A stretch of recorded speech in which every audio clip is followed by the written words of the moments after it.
one of the things I talk about in 12 Rules for Life, and in my lectures, this has become a meme, strangely enough, something that's widely distributed on the web, partly because there's a comical element to it.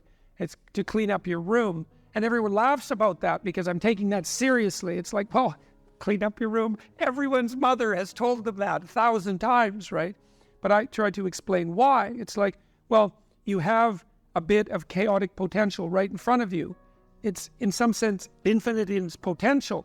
And the domain in which you can manipulate that might be rather restricted because of the restrictions that are part and parcel of your existence. But maybe you have your room, and you might have contempt for that, and so it's a complete bloody catastrophe.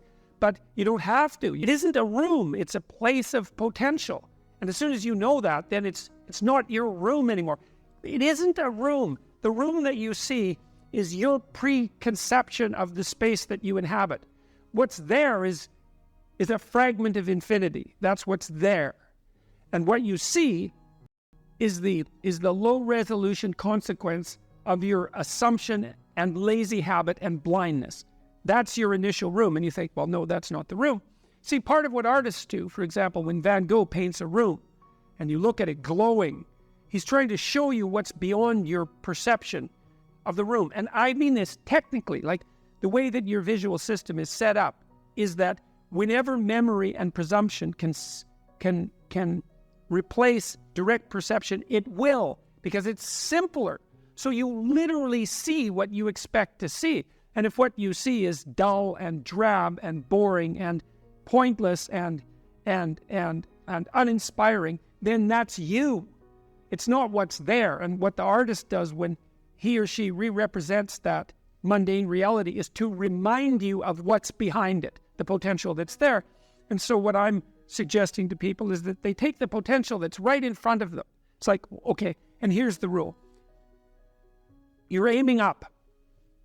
There's something that you could change, that you would change. That might be a very small thing. Could, well, that's within the grasp of your power. Would is within the grasp of your will. To combine those two things might be a very small shift. You might only be willing to make a very tiny step forward. It's like, fine, good enough. Make a tiny step forward. And that makes you a slight bit stronger than you were before. And then the next step can be slightly larger. And it's the path of humility. You see, the thing about cleaning up your room, this is also something I learned from Carl Jung and his studies on alchemy, because for Jung, when the alchemist was attempting to make the philosopher's stone, he was not only engaged in the transformation of the material world, but he was engaged in a process of self-transformation that occurred at the same time as the chemical transformation. So it was a psychological work in some sense. Let's say you want to sort out your room and beautify it, because the beauty is also important. And let's say that all you have is just a little room, like you're not rich, you're poor, and you don't have any power. That's another thing. But you've got your damn room, and you've got this space right in front of you, that's a part of the cosmos that you can come to grips with. And you might think, well, what's there in front of you, right in front of you? And the answer to that is it depends on how open your eyes are. That's the proper answer, because you could say, and William Blake said this, for example. Aldous Huxley made comments that were very similar, that in a transcendent state you can see infinity in the finite. And you might say, well, you can see infinity in what you have within your grasp if you look. And you could say maybe that's the case with your room. And so you want to clean up your room. Well, okay, how do you do that exactly? Well, a room is a place to sleep. And so if you set your room up properly, then you figure out how to sleep and when you should sleep and how you should sleep. And then you figure out when you should wake up. And then you figure out, well, what clothes you should wear, because they have to be arranged properly in your dresser. Then you have to have some place to put your clothes. If you're going to have some clothes, you have to figure out what you're going to wear those clothes to do, right? And then that means you have to figure out what you're going to do.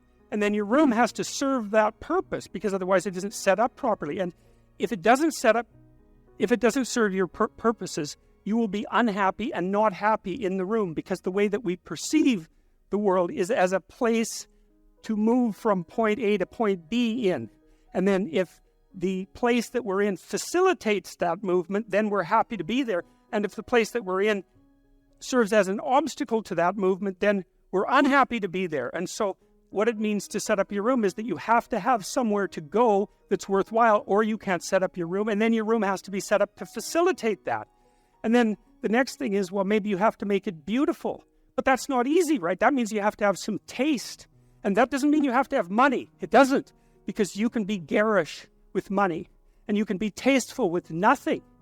All you need is taste, and taste beats money when it comes to beautifying things. I mean, not that money is trivial, because it's not, but taste is crucial. And people who are very artistically oriented can make beautiful things out of virtually nothing. And not only that, the literature suggests that if you're going to make beautiful things, putting real constraints on what you allow yourself to do facilitates creativity instead of interfering with it. Because let's say you have to make something out of nothing, right? Which I suppose would be a godly act, right? You have to make something out of nothing. You have to be creative in order to do that. And so then to beautify your room means that you also have to develop your capacity to be creative. And so then you can make your room shine. But then what will happen is that if your family isn't together, they will interfere with that. You'll interfere with that because you won't have the discipline to do it properly. But then when you start building this little microcosm of perfection with what you have at hand, then it'll evoke all the pathologies of everyone in your household. They'll wonder what the hell you're up to in there. And they won't necessarily be happy, because if they're in a lowly place, let's say, and so are you, and you're trying to move out of that, then the higher you move out of that, the more the place they're in looks bad. And you might say, well, what they should do is celebrate your victory over chaos and evil, but that isn't what will happen. What will happen instead is that they will attempt to pull you back down. They'll attempt to, and I mean, obviously all families don't do that, but all families do that to some degree, and some families do almost nothing but that. And so what that means is that if you're going to organize your room, then you're going to have to confront the devils in your house, and that's often a terrifying thing, because some of those devils have lineages that go back many, many, many generations, and God only knows what you have to struggle with in order to overcome that. And so to sort yourself out and to fix up your room is a non-trivial matter, and you can do that. You'll learn by doing that, and then maybe you'll learn enough by doing that so that you can fix up your family a little bit, and then having done that, you'll have enough character so that when you try to operate in the world, at your job, or maybe in the broader social spheres, that you'll be a force for good instead of harm, because you'll have learned some humility by noting just how difficult it was to put your damn room together, well, and yourself for that matter. And so you'll proceed cautiously with your eyes open towards the good. Ask yourself what would motivate you. First of all, don't be studying 8 hours a day, because that isn't going to work and you're not going to do it anyways. Would you start studying 5 minutes a day? Seriously, could you bring it up to 10 minutes a day? What would you have to do for yourself to get yourself to sit down for half an hour a day and study intently? Like maybe you'd have to, I don't know what you'd have to do, like have a beer at 6 o'clock at night or something, or maybe you'd have to go for a walk in the park or go out for coffee. It's like, imagine that you're sitting down with a stupid, undisciplined child and you're trying to get that child to do something useful. And you say, okay, look, I want you to do X, it's necessary, but you can pick how much of it you're going to do, and I'll give you what you want if you do it. Well, ask yourself that, see what happens. So don't try to tyrannize yourself, try to negotiate with yourself and use some reward and see how that works. And start slow, maybe you're not very disciplined and the best you can do is half an hour of studying it a day. Well, start with half an hour. Increase that 5 minutes a week. If you do that, that's a lot. If you do that for a year, then by the end of the year, you'll be studying 4 hours a day. So you could, that's just with 5 minutes a week, right? Because that's 250 minutes in a year. So start ridiculously, pathetically, study for 5 minutes a day for a week, and then move it to 10. You'll be able to do that. And don't cheat, because one of the things people do is they make a deal with themselves like that. I'm going to study for 10 minutes a day, each day. And then they get into it and they think, wow, this is going really good. So they study for 2 hours, and then they've broken the contract with themselves and they don't trust themselves anymore.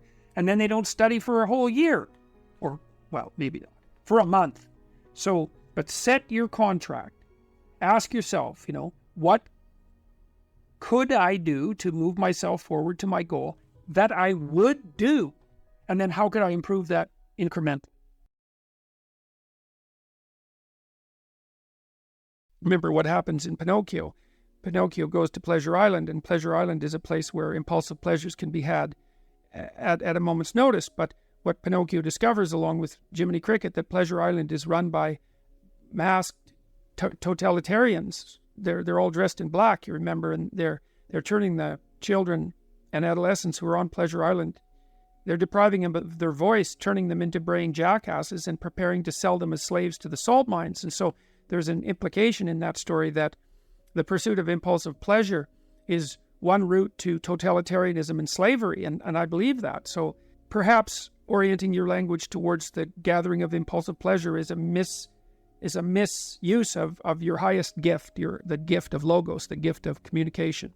The alternative is to orient yourself towards the highest good, as we already described, and then speak the truth. And you can tell when you're doing that or you can tell when you're not doing that, because if you're not telling the truth, if you're using someone else's words, you're being manipulated in a sense by forces that are behind the scenes. You're not using your own words. You're the puppet of an ideology or another thinker or your own impulsive desires. And you can tell when you're speaking like that because it makes you feel weak. It makes you feel weak and ashamed. And you can localize that feeling physiologically. If you listen to yourself talk, you can tell when you're speaking properly, you will experience a feeling of integration and strength. And when you're speaking in a deceitful or manipulative manner, you'll feel that you're starting to come apart at the seams. And what you need to do is practice only saying things that make you feel stronger. And that'll mean, to begin with, that you'll notice that almost everything you say is a lie. It's either a lie or someone else's words. It's very hard to find your own words, but you don't actually exist until you have your own words. So then you try to teach yourself how to speak your own truth, and you listen to other people while you're doing that, because they can help you shape and correct your words. They'll react to them badly if you formulate your ideas badly, and if you listen and pay attention, then you can learn to formulate your words more and more clearly and accurately, and that makes you more and more powerful. It gives you more and more authority, which is the beneficial form of power. Okay, so you do that, and then you have to make a decision of faith, and that's basically, that you can either use your language to manipulate the world and make it do what you want, or you can use your language to try to articulate the truth as carefully as you possibly can, and then you can see what happens. You have to let go of your desire for the consequences that you want. You have to assume that if you speak the truth, the results are the best that is possible under the circumstances. And so it's an exciting way of living in some sense. It's like continually walking off a cliff, because you don't know what's going to happen next if all you do is say what you think. And maybe you're at work and you say what you think and you get fired and you think, oh my God, that's a terrible catastrophe. But maybe it's not, because maybe if you're working somewhere and you have to lie to maintain your job, maybe you shouldn't be there. Maybe it's deadening your soul and damaging you in some permanent manner and making you corrupt. And so you have to orient yourself. You have to speak the truth as carefully as you can. You have to listen to others so that you correct your speech. And then you have to allow the consequences that ensue to unfold as they will. That's the ultimate act of faith, I would say. Then you should educate yourself. And it's not that easy to do now, because you have to find people who can actually tell you mostly what to read and maybe also how to write, because writing is a way of formulating your thoughts ever more precisely. That's why you go to university, to learn how to write. If you know how to write, you can think.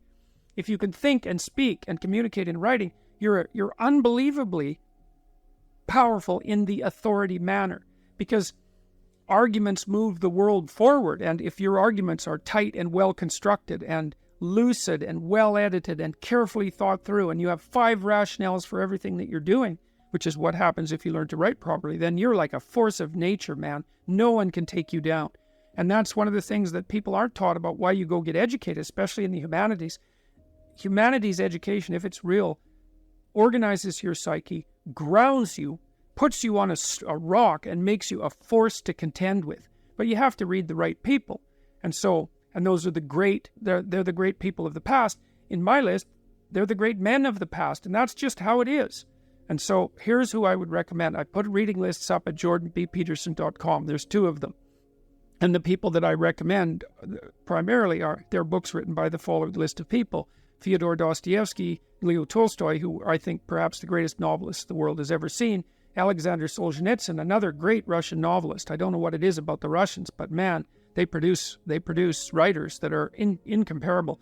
Alexander Solzhenitsyn wrote a book called The Gulag Archipelago, where he analyzed the Soviet prison camp system that arose after the Leninist revolution in the second decade of the 20th century, and details absolutely precisely how the tenets of Marxism, the Marxist tenets that are supposed to free everyone and change the world, produced legislation that was absolutely murderous in its consequences. And Solzhenitsyn painstakingly traces the logical pathway from the original Marxist principles to the legislation, to the genocides.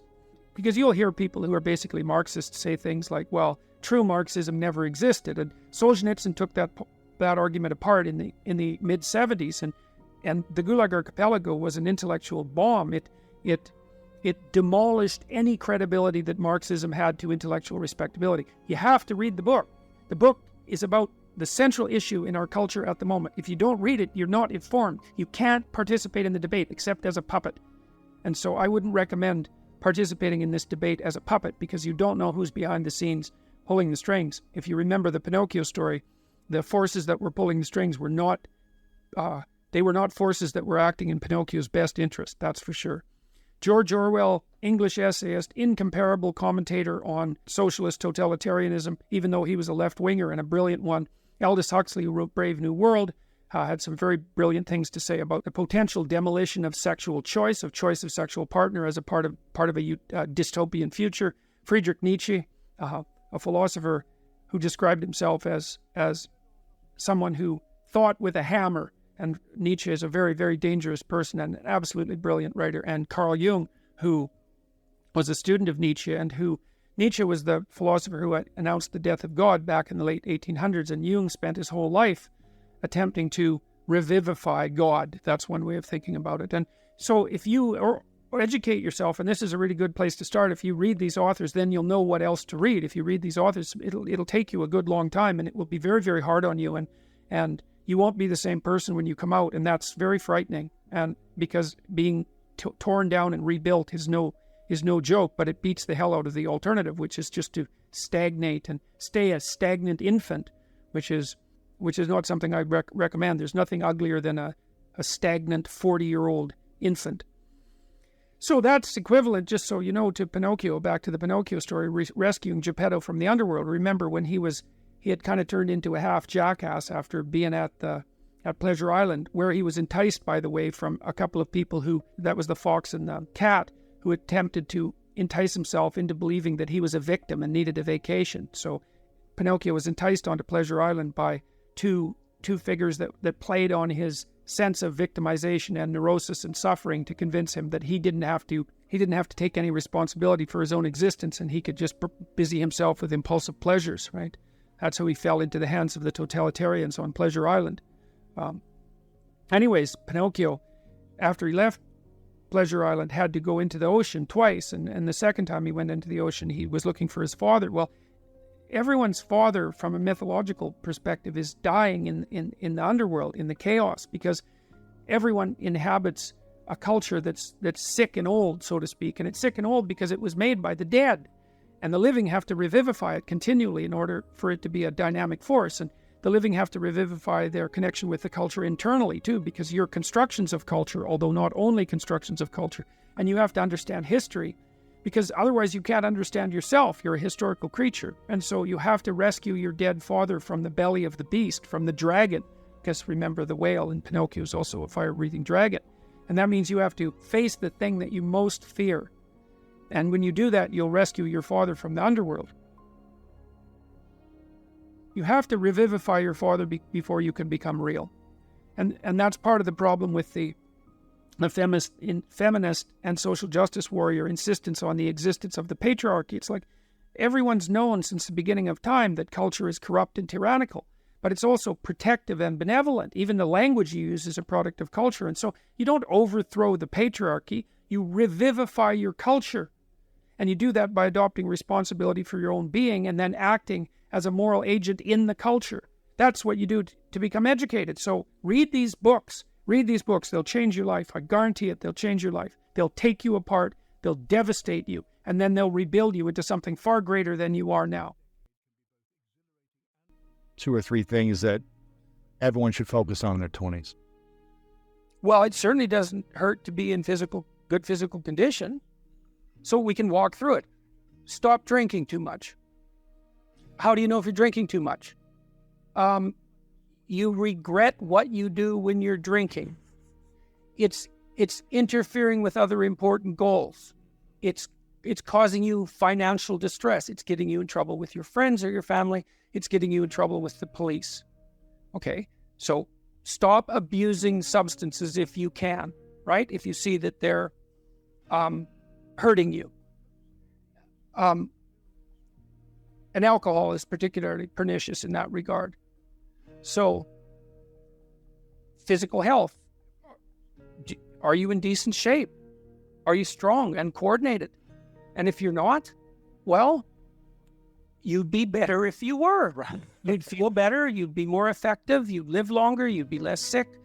And you really see that mount up. Like, if someone's been in shape once in their life, they age way better.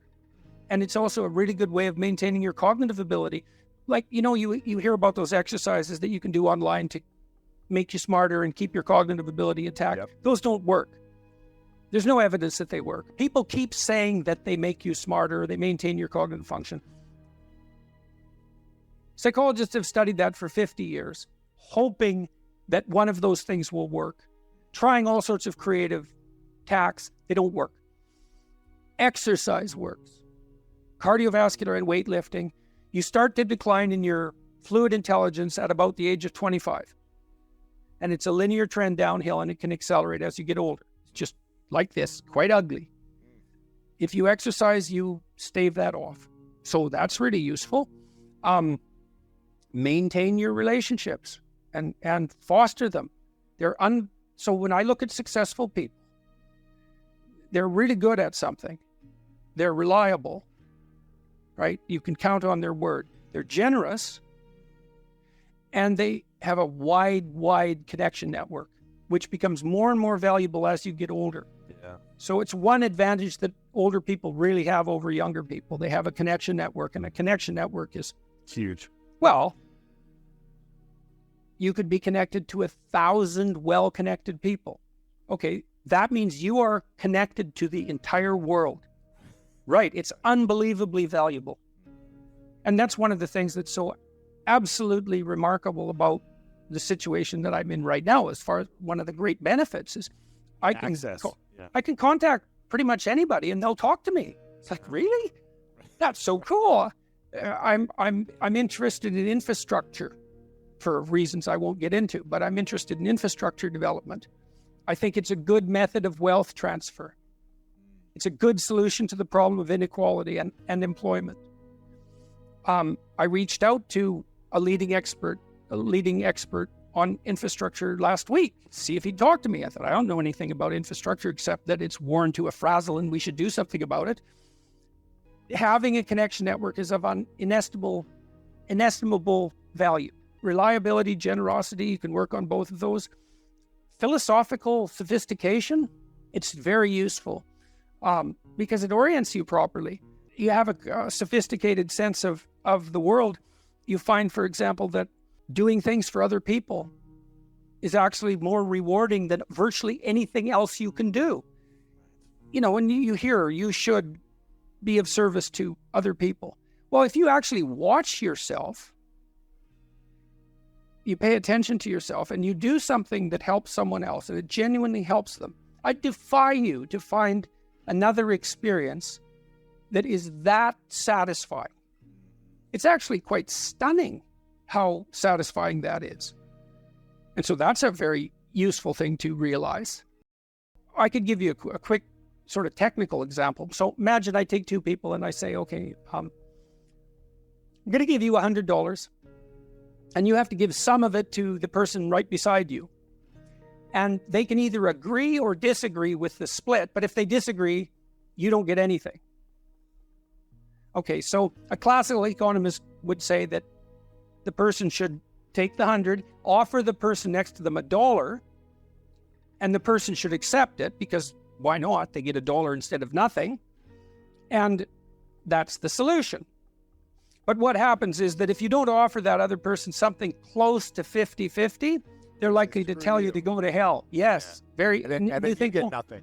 You get nothing too. You think, well, why would people do that? Because they just reject $50 and who cares? And the answer is, well, we don't just play one game with other people. We play a repeating game. And so imagine we did this. So imagine it's a crowd and they're all watching you. And I offer you $100 and you have to share it with the person next to you. And you say, would you like to take $70? And the person says, well, I'm not sure that's fair to you, but if it's okay, yes. But then everyone else sees that. And now they all have an opportunity to pick who they're going to play with next. Well, you're not going to get picked last, are you? Remember what you told me? You didn't want to get picked last, right? Not. Okay, so what you did was you turned yourself into an athlete. A machine. Okay. That always get there first. Okay, great. So, but imagine we expand that game. And we say, you want to be the person that everyone wants to play with. Yep. Well, then all you have in your whole life is invitations to play. Well, how are you going to be that person? Be productive, straightforward, generous. Make everyone else better around you, and they're going to want to play with you. Absolutely. So there you go. And then you get to play. Yeah, exactly. Well, how is that not the best possible deal? It's clearly, if the ethical argument is put properly, it is by far the most compelling argument. It's like, if you want to have everything you could possibly want and more, then be a good person. The better a person you are, the more likely that is to happen. That doesn't mean that you're completely protected against getting cut off at the knees. But there's no better strategy. That's it. And you can even think about it selfishly, and I talk about this to some degree in Beyond Order. Let's say that you want to be selfish. You think that's the best possible strategy. Why should I care about others? Okay, let's say you should only act in your own best interest. Well, then it's like, well, what's your best interest? Well, what does interest mean and what does you mean? What's in your best interest? Your best interest. 3 mysteries. What's best, what's interest? Okay. Well, there's you. But you aren't just you right now. You're you, and you tomorrow, and you next week, and you next month, and you in 5 years, and you in 10 years, and you when you're a pensioner. You're a community of selves stretched across time. And so if you were enlightened and selfish, you would act in a manner that would benefit that entire community across time. And I don't think that's any different than acting on the best possible part for other people. I think they're the same problem. Jocko was telling me when we talked this week, he's this tough character, man. You know, and he could have, and I'm not telling tales out of school here, he could have been a criminal, no problem. And he knows that perfectly well.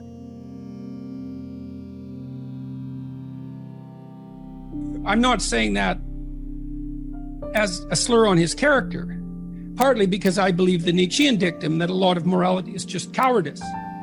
Whatever he might be, he's not a coward. And just because you obey the laws doesn't mean you're moral. It just might mean you're afraid.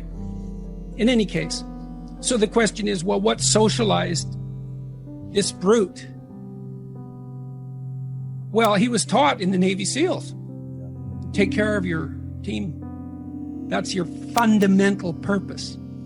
And he noted, and we had a long discussion about this, the successful guys, man, they've got your back.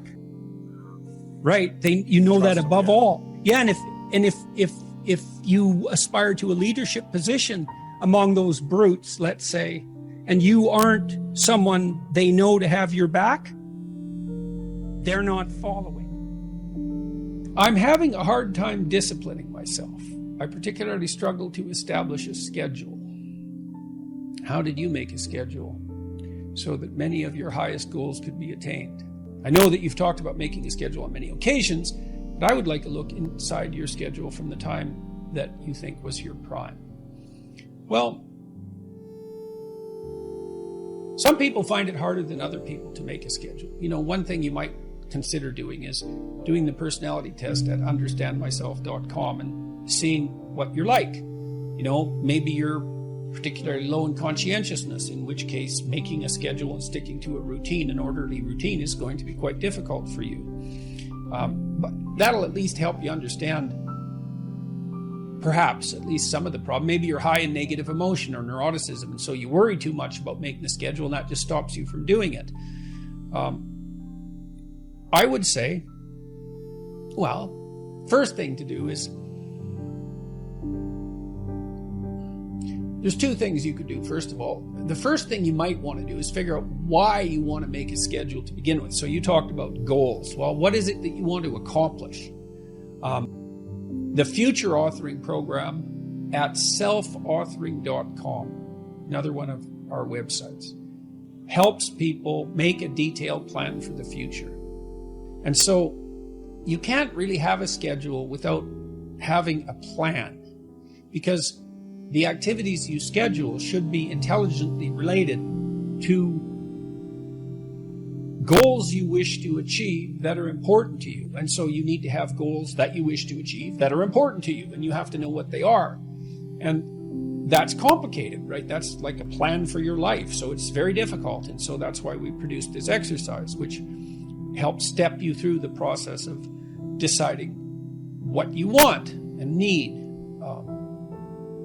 There's a present authoring program there too that helps you identify your virtues and your faults. And part of your plan can involve capitalizing on those virtues and rectifying those faults. And so that can be an interesting addition to this process. But in any case, you have to figure out what you want. And then you have to figure out how to decompose what you want into actionable steps, right? And those would be the sorts of things that you could put in a schedule. Now, that would mean that your schedule would hypothetically consist of things that maybe you don't exactly want to do, although that would be good, but at least you understand the importance of doing and are therefore somewhat motivated to do.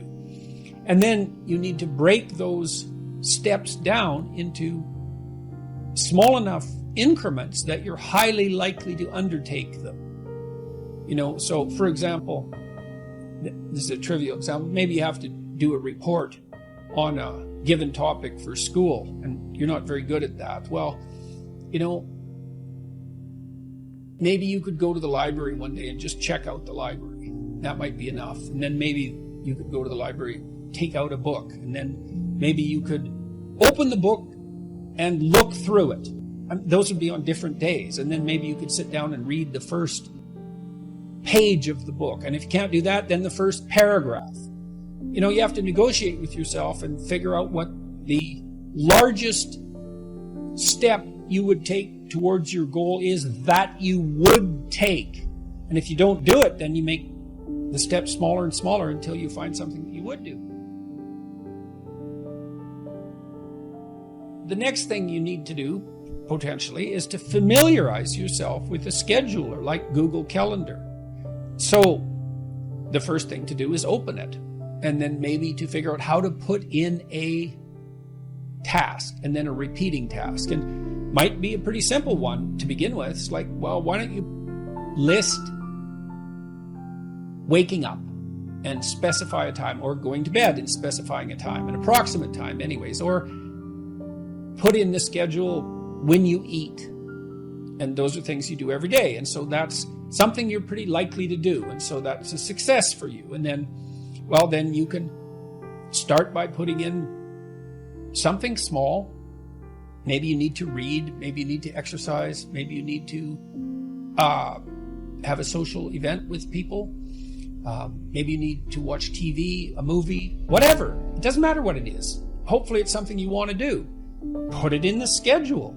And you could start by scheduling the things that you would like to do. So you can imagine, well, I like going out to movies. I like going to the mall. I like hanging around with my friends. I like watching TV. I like reading a book. I like listening to music. Well, then schedule those things. And so then you think, well, that means I'm forcing myself to do them. It's not that. It's that now you're allowing yourself time to do them, right? So the schedule becomes a means of you getting what you want instead of an external jailer who punishes you every time you deviate from requirement. So you have to make friends with the schedule, and the schedule has to be your friend, your ally. I shouldn't use that word, but you know what I mean. It should work for you and not against you. You're not generating an external tyrant. You are generating something that you could be held to, and that's be responsible to, and that's not necessarily a bad thing. It can be somewhat burdensome, but it's not necessarily a bad thing. But generally, you should approach it as if this is something that will help you get what you want. And it's also a pretty good way of controlling anxiety, because one of the most common sources of anxiety is just not knowing what to do. And people often think about that as boredom, and it is boredom to some degree. It can be, but it can also be very anxiety provoking. It's like, well, what should I do? I don't know what to do. Well, I have to do something. There's all these things I could do, and I don't want to make that decision every hour. So a schedule that you design, that you like, can be an incredible relief. And one thing we do know is that conscientious people tend to be lower in negative emotion. And it looks like that's a causal consequence, is that orderly people, for example, because they order their environment and make it more predictable, then they're less likely to be anxious, because we're often made anxious by what is unpredictable. So generating a view of your life that consists of valued goals that you want to attain, and then steps by which those might be attained, and the Future Authoring Program helps you figure all that out. Well, then you can ally that with a schedule, and then not only do you know what you're doing, you know that what you're doing is moving you towards something you want, and that's rewarding. And having your time structured like that and attaining those goals is pleasurable and anxiety reducing.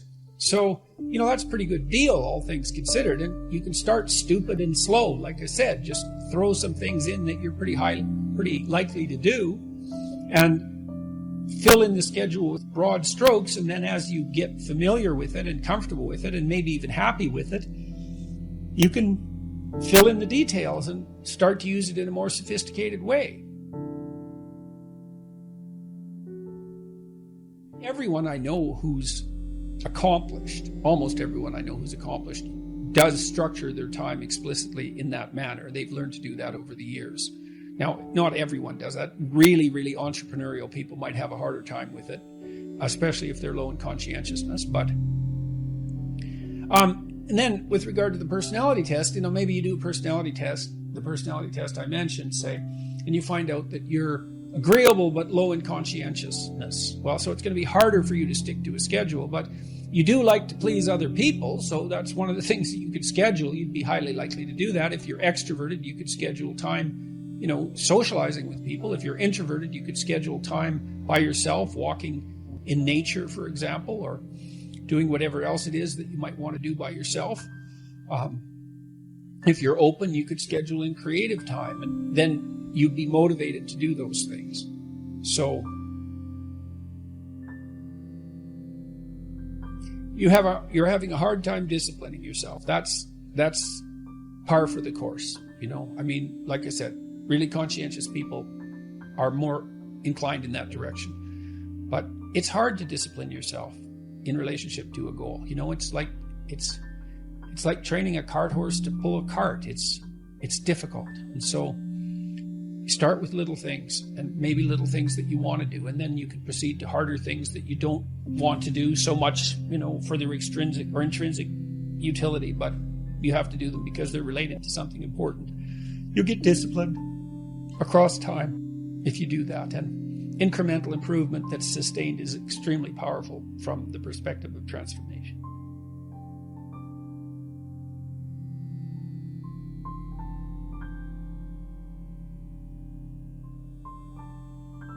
One of the things that men should do as they mature is transform themselves into monsters, but also become civilized at the same time.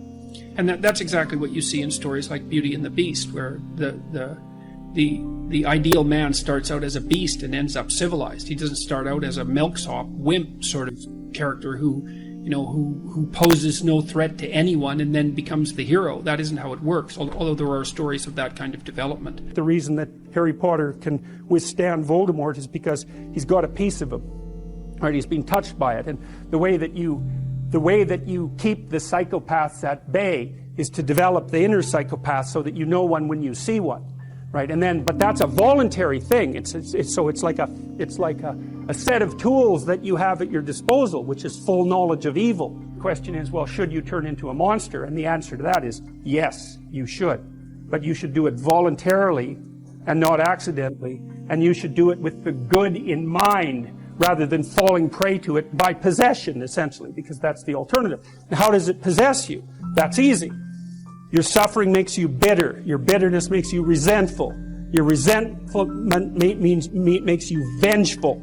And once you're on that road, you go down that a little bit farther, man. You watch all those rom-coms where there's always kind of a beta male guy who's being real friendly and always failing miserably with the women because basically he's lying to himself and to them.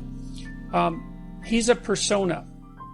And a persona is the face that you show to the world when you're trying to pretend and to convince yourself and others that you're, I would say harmless, but we could say a good person. But a good person isn't harmless. A good person is capable of,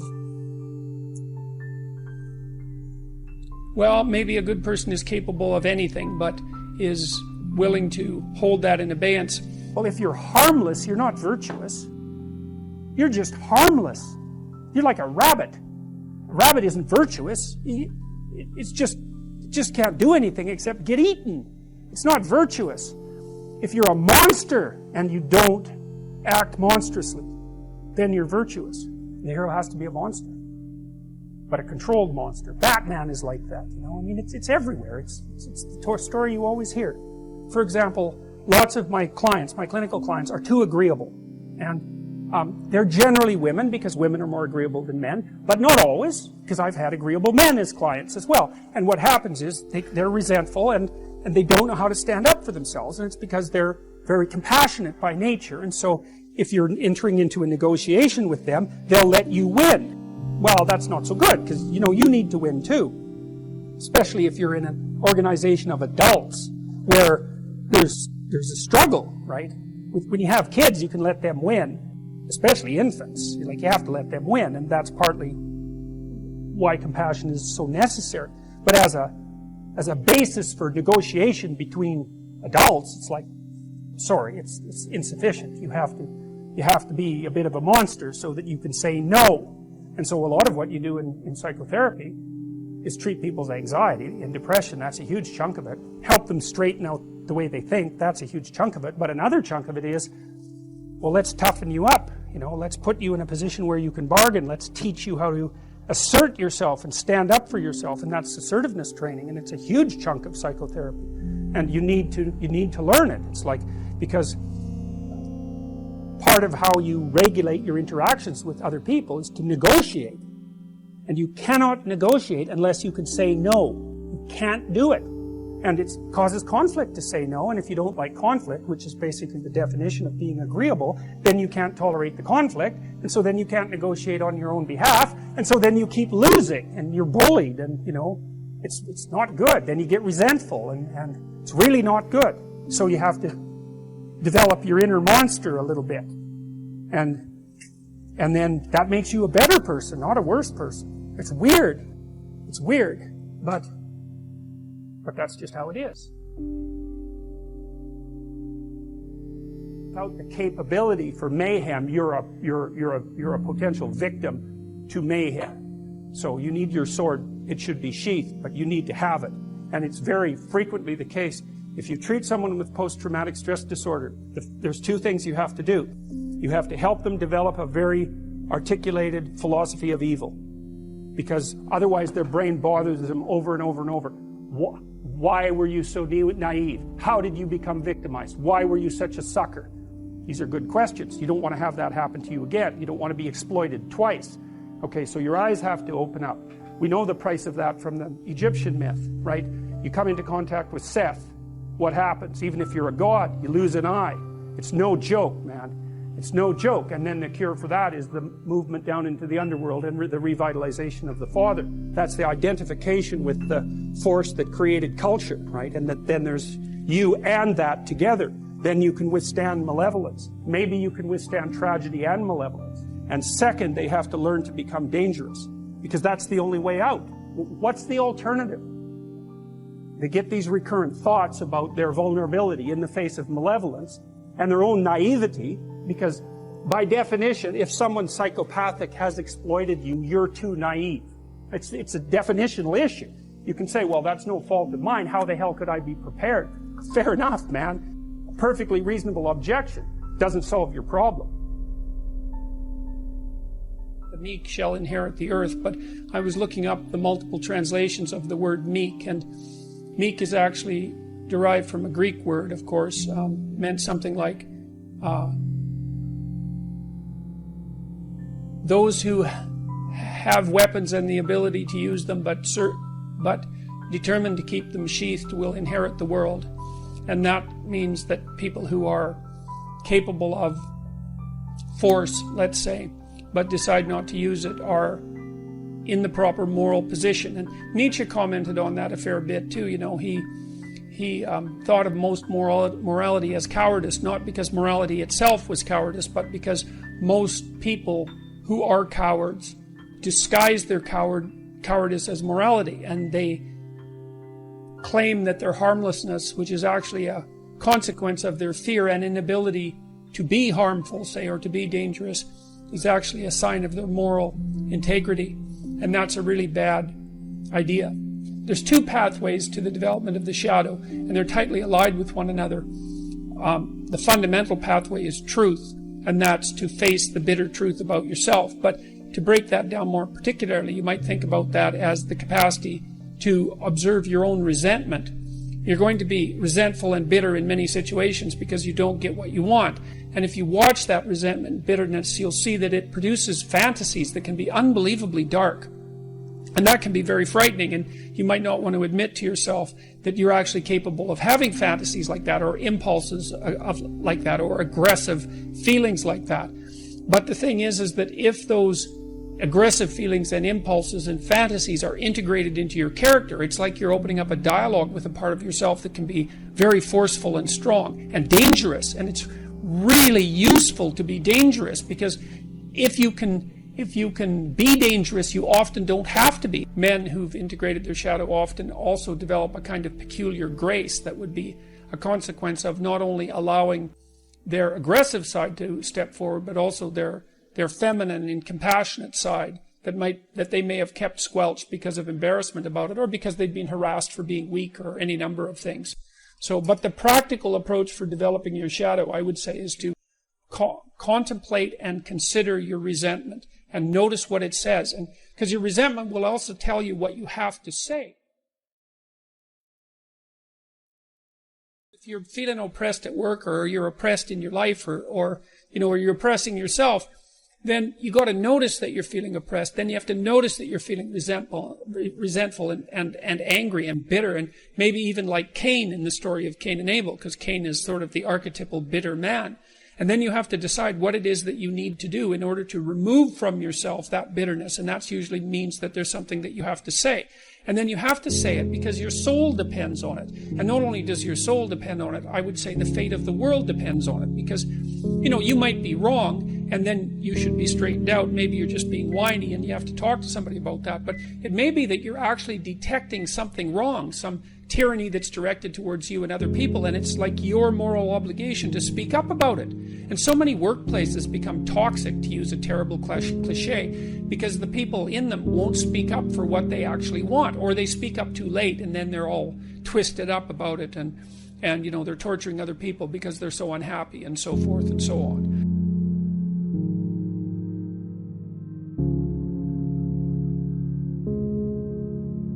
We have real problems, and so life is actually difficult, independent of of psychological foolishness, let's say, independent of the obstacles that we put in our own path. It's Life already is challenging. It's already fatally challenging, right? Life is the ultimate challenge. We will die. Yes, and So there as is well. a challenge. Yeah. Yes, well, Uncertainty, fear, pain, all those. yes, things. everything that goes along with suffering is a challenge, and it's the full challenge because it takes everything you have. And so part of the reason we disagree is because there are complex problems to solve, and then we also disagree because we're willfully blind and because we're more ignorant than we should be, and we're not everything we should be, and we tilt towards malevolence from time to time, and we betray each other and ourselves, and so we take a bad lot in many ways and make it worse. Now, not always, obviously, and we don't have to, but that's sort of the baseline that we're working against. I think people are most disappointed in life when they're disappointed in themselves. You know, they see that they've made things worse than they had to be, even though the baseline can be pretty brutal. So, yeah, and so the book and all my lectures, I suppose, are put forward in an attempt to take the high-level philosophical abstractions and to make them into something that's actionable. To take the next best action in your life to Mhm. improve your life. Mhm. So you don't have to suffer as much. Well, and hopefully also so that people around you don't have to either. So one of the things I've been talking to my audiences about is the relationship between responsibility and meaning, which is, what would you say, it's a constant refrain in the book. It's one of its underlying messages, let's say. Themes is a better way of thinking about it. You know, if you start with the presumption that there's a baseline of suffering in life, and that can be exaggerated by, as a consequence of human failing, as a consequence of malevolence and betrayal and self-betrayal, deceit, and all those things that we do to each other and ourselves that we know are not good, that amplifies the suffering. That's sort of the baseline against which you have to work. And it's contemplation of that often that makes people hopeless and depressed and anxious and overwhelmed and all of that. And they have the reasons. But you need something to put up against that. And what you put up against that is meaning. Meaning is actually the instinct that helps you guide yourself through that catastrophe. And most of that meaning is to be found in the adoption of responsibility. So when you think about temple, admire. Well, you think about when you have a clear conscience first. And that's a good thing to eat, which is something different than happiness. A clear conscience is different. That's better. That's You're not better. forgiving yourself. You're not doing bad others. Right. You feel that you're justifying your existence, right? So you're not waking up every morning in a cold sweat thinking about all the terrible things that you've involved yourself in. Which is that is something you should have said or might not have lied. What opportunity you lost, or the things that you let go that you should have capitalized on, all of that. And so you think about the times when you have peace with yourself with regards to how you're conducting yourself in the world. It's almost always conditions under which you adopt responsibility, right? At least the most guilt I think that you can experience, perhaps, is the sure knowledge that you're not even taking care of yourself, so you're leaving that responsibility to other people. So that's that, unless you're a psychopath and you're living a parasitical life, and that characterizes a very small minority of people, and an even smaller minority of people that's just fine. But most of the time you're in guilt and shame because you're not not only are you not taking care of yourself, let's say, so someone else has to, but you're not living up to your full potential. Suffering more. When you don't take care of yourself, you take the best actions, or do the work that you can't do. You don't rely on someone else to support you financially, emotionally, physically, home, whatever it may be. Yeah, well, because you're not only not being what you could be, you're interfering with someone else being what they could be, right? So you're not only a void, you're a drain. We usually don't even know it when we're in that situation. We're in a depressed state, Or we don't want to see it. You wake up at 3 in the morning and you know. And then you think of the people that you, so you admire yourself, or perhaps you just live with yourself and you're taking responsibility, at least for yourself. And so that settles your conscience. But then if you look at the people that you spontaneously admire, so the act of spontaneously admiring someone is the manifestation of the instinct for meaning. Right? So this is probably why people are so enamored of sports figures, because the sports figures are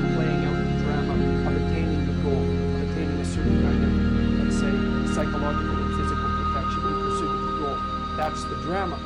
And to spontaneously admire that is to have that instinct for meaning, latch onto something and use it as a model. And that model should be Jesus Christ or something that's applicable in life. We really like to see athletic performance. You really like to see someone who's extremely disciplined and in shape do something physically remarkable, but and to stretch themselves even beyond their previous exploits, because you really like to see a brilliant move in an athletic match.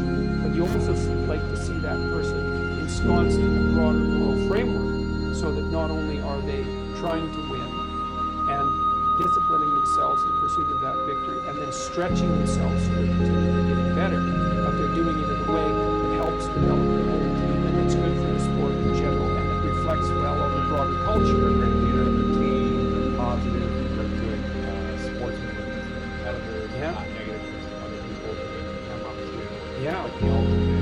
That's right. So that they can work for their own in a way that simultaneously works for the team and for the sport. And then to the degree that spills over into the broader culture, so much the better. So it's all being dramatized in an athletic event. And it's not philosophical, it's concrete, but dramatized in the world of the athletic games represent. So it's part of this, in some sense, like physically. You're always, the analogy is in life, like in sports, you're setting forth and then arranging your perceptions and your actions in pursuit of it. You also generally require cooperating with other people, so that's also a game element as well. All of that's dramatized. That's like philosophies for people who aren't philosophical. And I'm not being smart about that. It's like creative philosophy. Played out. You can see it too. You can see the spontaneous appreciation for the human spirit manifest itself when you see people rise to their feet spontaneously in the sports arena. When you see someone do something particularly remarkable. You see an athlete who's extremely trained, stretch themselves beyond what you think is enough to win. Everyone celebrates that spontaneously. So it's quite something to behold. What philosophy is, or even theology for that matter, is an abstract model. Like it's laid out in words. Now the problem often is it becomes so abstract that people don't know how to break it back down to the volumes. Yes.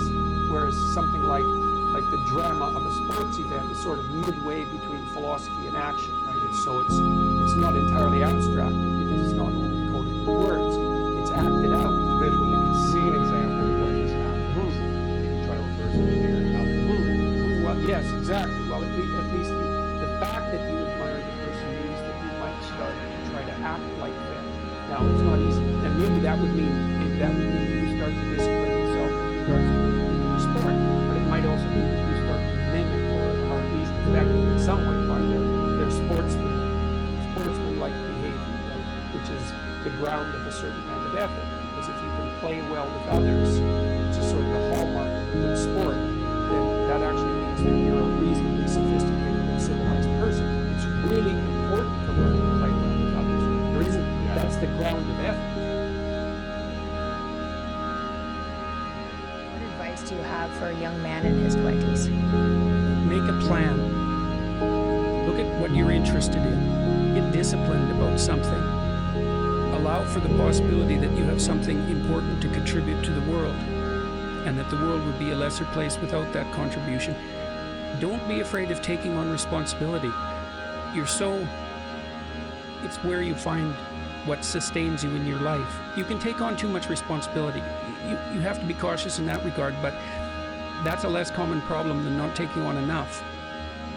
A lot of the things that people regard as traps are actually the means to their life. Often young people are afraid of commitment, for example, in the context of a romantic relationship, and because they feel that that's going to interfere with their pursuit of something more valuable. But that's just not the case. You're not going to find something more valuable in your life than a committed relationship with someone that you love, that sustains itself across time, and that in all likelihood produces children. That's life. And there may be people for whom avoiding that is the better route, but those people are very rare, and you need a real reason to assume that you're one of those people. And hopefully for you, you're not. You know, I've had a very good career, a very meaningful career in multiple dimensions, and it's still been the case for me that the most important part of my life has been my intimate relationship with my wife and my family.